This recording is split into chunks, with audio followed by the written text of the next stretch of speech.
Daniel pasal 4 ayat 1 sampai pasal 6 ayat 1. Dari Raja Nebukadnezar kepada orang-orang dari segala bangsa, suku bangsa dan bahasa yang diam di seluruh bumi. Bertambah-tambahlah kiranya kesejahteraanmu. Aku berkenan memaklumkan tanda-tanda dan mujizat-mujizat yang telah dilakukan Allah yang Maha Tinggi kepadaku. Betapa besarnya tanda-tandanya dan betapa hebatnya mujizat-mujizatnya. Kerajaannya adalah kerajaan yang kekal dan pemerintahannya turun-temurun. Aku, Nebukadnezar, diam dalam rumahku dengan tenang dan hidup dengan senang dalam istanaku. Lalu aku mendapat mimpi yang mengejutkan aku, dan khayalanku di tempat tidurku serta penglihatan-penglihatan yang kulihat menggelisahkan aku. Maka aku mengeluarkan titah bahwa semua orang bijaksana di Babel harus dibawa menghadap aku, supaya mereka memberitahukan kepadaku makna mimpi itu. Kemudian orang-orang berilmu, ahli jampi, para kasdim dan ahli nujum datang menghadap dan aku menceritakan kepada mereka mimpi itu, tetapi mereka tidak dapat memberitahukan maknanya kepadaku. Pada akhirnya Daniel datang menghadap aku, yakni Daniel yang dinamai Belsazar menurut nama dewaku dan yang penuh dengan roh para dewa yang kudus. Lalu kuceritakan kepadanya mimpi itu. Hai Belsazar, kepala orang-orang berilmu, aku tahu bahwa engkau penuh dengan roh para dewa yang kudus, dan bahwa tidak ada rahasia yang sukar bagimu. Sebab itu inilah riwayat penglihatan mimpi yang kudapat, maka ceritakanlah kepadaku maknanya. Adapun penglihatan yang kudapat di tempat tidurku itu demikian. Di tengah-tengah bumi ada sebatang pohon yang sangat tinggi. Pohon itu bertambah besar dan kuat, tingginya sampai ke langit, dan dapat dilihat sampai ke ujung seluruh bumi. Daun-daunnya indah, buahnya berlimpah-limpah. Padanya ada makanan bagi semua yang hidup. Di bawahnya binatang-binatang di padang mencari tempat bernaung, dan di dahan-dahannya bersarang burung-burung di udara, dan segala makhluk mendapat makanan daripadanya. Kemudian, dalam penglihatan yang kudapat di tempat tidurku itu, tampak seorang penjaga, seorang kudus, turun dari langit. Ia berseru dengan nyaring. Demikian katanya, tebanglah pohon itu dan potonglah dahan-dahannya, gugurkanlah daun-daunnya dan hamburkanlah buah-buahnya. Biarlah binatang-binatang lari dari bawahnya dan burung-burung dari dahan-dahannya. Tetapi biarkanlah tunggulnya tinggal di dalam tanah, terikat dengan rantai dari besi dan tembaga, di rumput muda di padang. Biarlah ia dibasahi dengan embun dari langit, dan bersama-sama dengan binatang-binatang mendapat bagiannya dari rumput di bumi. Biarlah hati manusianya berubah dan diberikan kepadanya hati binatang. Demikianlah berlaku atasnya sampai 7 masa berlalu. Titah ini adalah menurut putusan para penjaga, dan hal ini menurut perkataan orang-orang kudus, supaya orang-orang yang hidup tahu bahwa Yang Maha Tinggi berkuasa atas kerajaan manusia, dan memberikannya kepada siapa yang dikehendakinya. Bahkan orang yang paling kecil sekalipun dapat diangkatnya untuk kedudukan itu. Itulah mimpi yang telah kudapat, aku, Raja Nebukadnezar. Sekarang engkau, Belsazar, katakanlah kepadaku maknanya, sebab semua orang bijaksana dari kerajaanku tidak dapat memberitahukan maknanya kepadaku. Tetapi engkaulah yang sanggup, karena engkau penuh dengan roh para dewa yang kudus. Lalu berdirilah Daniel yang namanya Belsazar, tercengang beberapa saat. Pikiran-pikirannya menggelisahkan dia. Berkatalah raja, Belsazar, janganlah mimpi dan maknanya itu menggelisahkan engkau. Belsazar menjawab, Tuanku, biarlah mimpi itu tertimpa atas musuh tuanku dan maknanya atas seteru tuanku. Pohon yang tuanku lihat itu, yang bertambah besar dan kuat, yang tingginya sampai ke langit dan yang terlihat sampai ke seluruh bumi, yang daun-daunnya indah dan buahnya berlimpah-limpah, dan padanya ada makanan bagi semua yang hidup. Yang di bawahnya ada binatang-binatang di padang dan di dahan-dahannya, bersarang burung-burung di udara, tuankulah itu. Ya Raja, tuanku yang telah bertambah besar dan kuat, yang kebesarannya bertambah sampai ke langit, dan yang kekuasaannya sampai ke ujung bumi. Tentang yang tuanku Raja lihat, yakni seorang penjaga, seorang kudus, yang turun dari langit sambil berkata, tebanglah pohon ini dan binasahkanlah dia, tetapi biarkanlah tunggulnya ada di dalam tanah, terikat dengan rantai dari besi dan tembaga. di rumput muda di padang, dan biarlah ia dibasahi dengan embun dari langit dan mendapat bagiannya bersama-sama dengan binatang-binatang di padang. Hingga sudah berlaku yang demikian atasnya sampai 7 masa berlalu. Inilah maknanya, ya Raja, dan inilah putusan yang maha tinggi mengenai Tuanku Raja. Tuanku akan dihalau dari antara manusia, dan tempat tinggal Tuanku akan ada di antara binatang-binatang di padang. Kepada tuanku akan diberikan makanan rumput, seperti kepada lembu, dan tuanku akan dibasahi dengan embun dari langit. Dan demikianlah akan berlaku atas tuanku sampai 7 masa berlalu, hingga tuanku mengakui bahwa yang maha tinggi berkuasa atas kerajaan manusia, dan memberikannya kepada siapa yang dikehendakinya. Yang dikatakan tentang membiarkan tunggul pohon itu berarti kerajaan tuanku akan kembali. Tuanku pegang segera sesudah tuanku mengakui bahwa sorgalah yang mempunyai kekuasaan. Jadi, ya Raja, biarlah nasihatku berkenan pada hati tuanku. Lepaskanlah diri tuanku daripada dosa dengan melakukan keadilan dan daripada kesalahan dengan menunjukkan belas kasihan terhadap orang yang tertindas. Dengan demikian kebahagiaan tuanku akan dilanjutkan. Semuanya itu terjadi atas Raja Nebukadnezar. Sebab setelah lewat 12 bulan, ketika ia sedang berjalan-jalan di atas istana raja di Babel, berkatalah raja, bukankah itu Babel yang besar itu, yang dengan kekuatan kuasaku dan untuk kemuliaan kebesaranku, telah kubangun menjadi kota kerajaan? Raja belum habis bicara, ketika suatu suara terdengar dari langit. Kepadamu dinyatakan, ya Raja Nebukadnezar, bahwa kerajaan telah beralih daripadamu. Engkau akan dihalau dari antara manusia, dan tempat tinggalmu akan ada di antara binatang-binatang di padang. Kepadamu akan diberikan makanan rumput seperti kepada lembu, dan demikianlah akan berlaku atasmu sampai 7 masa berlalu, hingga engkau mengakui bahwa Yang Maha Tinggi berkuasa atas kerajaan manusia, dan memberikannya kepada siapa yang dikehendakinya. Pada saat itu juga terlaksanalah perkataan itu atas Nebukadnezar, dan ia dihalau dari antara manusia, dan makan rumput seperti lembu, dan tubuhnya basah oleh embun dari langit, sampai rambutnya menjadi panjang seperti bulu burung, raja wali, dan kukunya seperti kuku burung. Tetapi setelah lewat waktu yang ditentukan, aku Nebukadnezar menengadah ke langit, dan akal budiku kembali lagi kepadaku. Lalu aku memuji Yang Maha Tinggi dan membesarkan dan memuliakan yang hidup kekal itu. Karena kekuasaannya ialah kekuasaan yang kekal dan kerajaannya turun-temurun. Semua penduduk bumi dianggap remeh, ia berbuat menurut kehendaknya terhadap bala tentara langit dan penduduk bumi. Dan tidak ada seorang pun yang dapat menolak tangannya dengan berkata kepadanya, apa yang kubuat? Pada waktu akal budiku kembali kepadaku, kembalilah juga kepadaku kebesaran dan kemuliaanku untuk kemasyuran kerajaanku. Para menteriku dan para pembesarku menjemput aku lagi. Aku dikembalikan kepada kerajaanku, bahkan kemuliaan yang lebih besar dari dahulu diberikan kepadaku.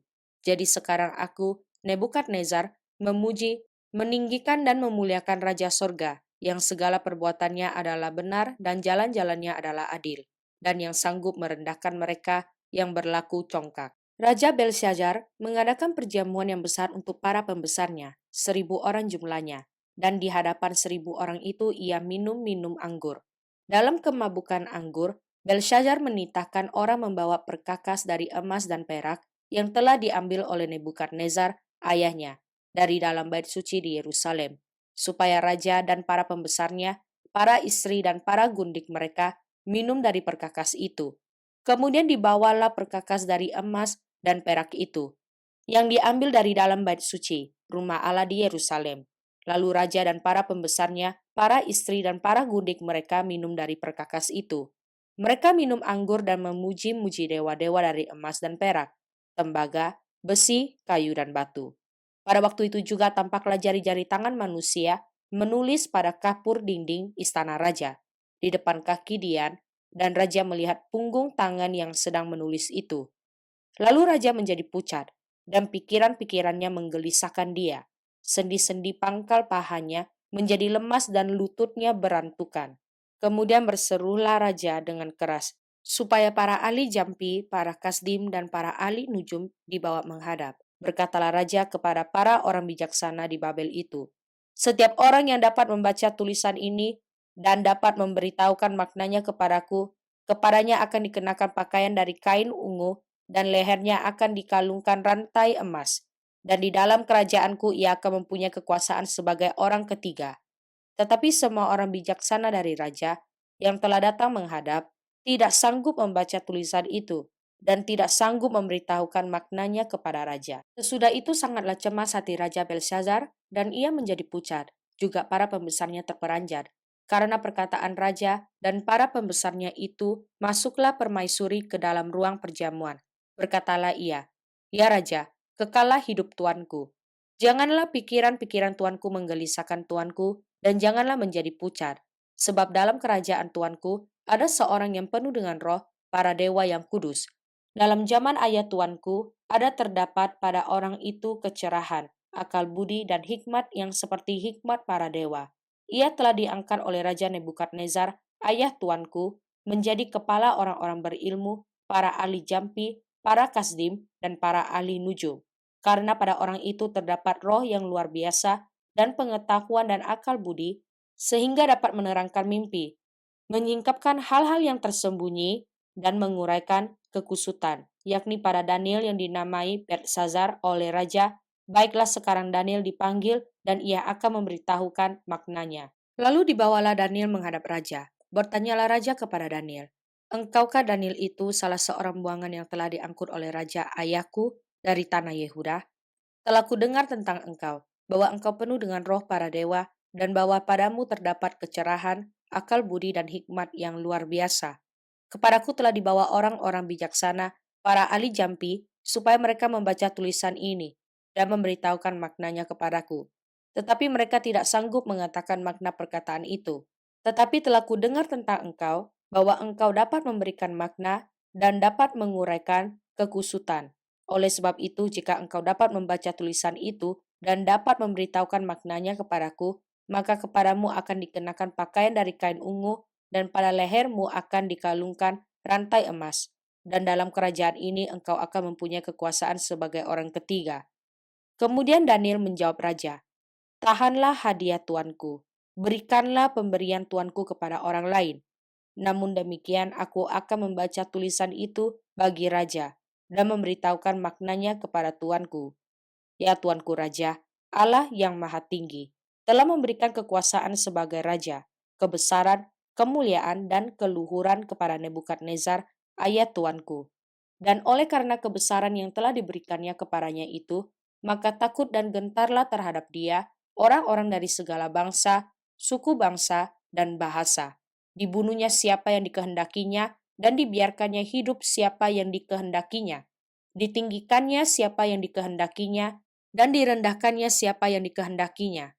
Tetapi ketika ia menjadi tinggi hati dan keras kepala, sehingga berlaku terlalu angkuh, maka ia dijatuhkan dari tahta kerajaannya dan kemuliaannya diambil daripadanya.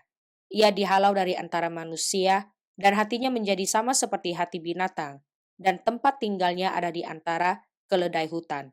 Kepadanya diberikan makanan rumput seperti kepada lembu dan tubuhnya basah oleh embun dari langit sampai ia mengakui bahwa Allah yang maha tinggi berkuasa atas kerajaan manusia dan mengangkat siapa yang dikehendakinya untuk kedudukan itu.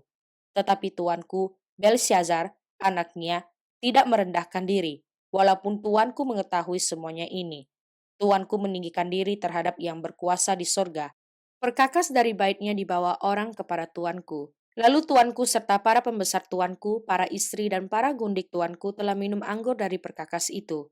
Tuanku telah memuji-muji dewa-dewa dari perak dan emas, dari tembaga, besi, kayu dan batu, yang tidak dapat melihat atau mendengar atau mengetahui, dan tidak tuanku muliakan Allah yang menggenggam nafas tuanku dan menentukan segala jalan tuanku.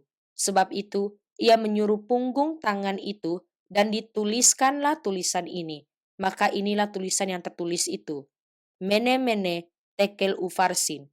Dan inilah makna perkataan itu. Mene masa pemerintahan tuanku dihitung oleh Allah dan telah diakhiri. Tekel, tuanku ditimbang dengan neraca dan didapati terlalu ringan. Peres, kerajaan tuanku dipecah dan diberikan kepada orang Media dan Persia. Lalu atas titah Belshazzar dikenakanlah kepada Daniel pakaian dari kain ungu dan pada lehernya dikalungkan rantai emas. Dan dimaklumkanlah tentang dia bahwa di dalam kerajaan ia akan mempunyai kekuasaan sebagai orang ketiga. Pada malam itu juga terbunuhlah Belshazzar, raja orang Kasdim itu. Darius orang Media menerima pemerintahan ketika ia berumur 62 tahun. Mazmur pasal 139 ayat 1 sampai ayat 6. Untuk pemimpin biduan, Mazmur Daud. Tuhan, Engkau menyelidiki dan mengenal aku. Engkau mengetahui kalau aku duduk atau berdiri. Engkau mengerti pikiranku dari jauh. Engkau memeriksa aku. Kalau aku berjalan dan berbaring, segala jalanku Kau maklumi. Sebab sebelum lidahku mengeluarkan perkataan, sesungguhnya semuanya telah Kau ketahui, ya Tuhan. Dari belakang dan dari depan Engkau mengurung aku, dan Engkau menaruh tanganmu ke atasku. Terlalu ajaib bagiku pengetahuan itu, terlalu tinggi, tidak sanggup aku mencapainya. Amsal pasal 29 ayat 26 sampai ayat 27. Banyak orang mencari muka pada pemerintah, tetapi dari Tuhan orang menerima keadilan. Orang bodoh adalah kekejian bagi orang benar. Orang yang jujur jalannya adalah kekejian bagi orang fasik. 3 Yohanes pasal 1 ayat 1 sampai ayat 15.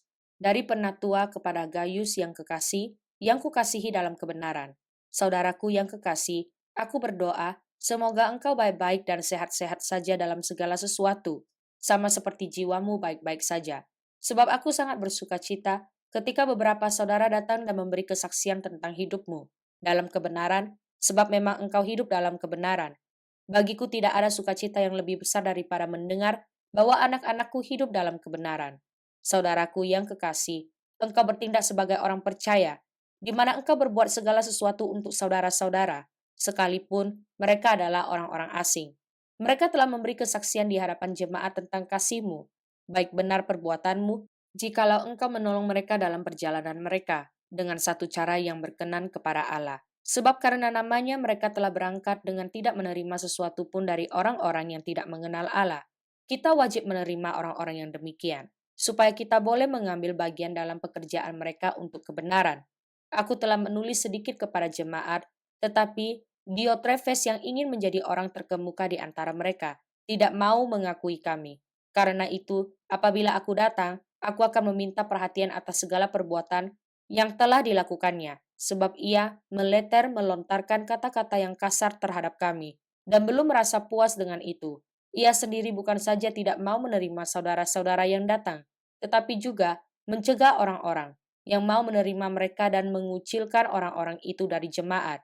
Saudaraku yang kekasih, janganlah meniru yang jahat, melainkan yang baik. Barang siapa berbuat baik, ia berasal dari Allah. Tetapi barang siapa berbuat jahat, ia tidak pernah melihat Allah.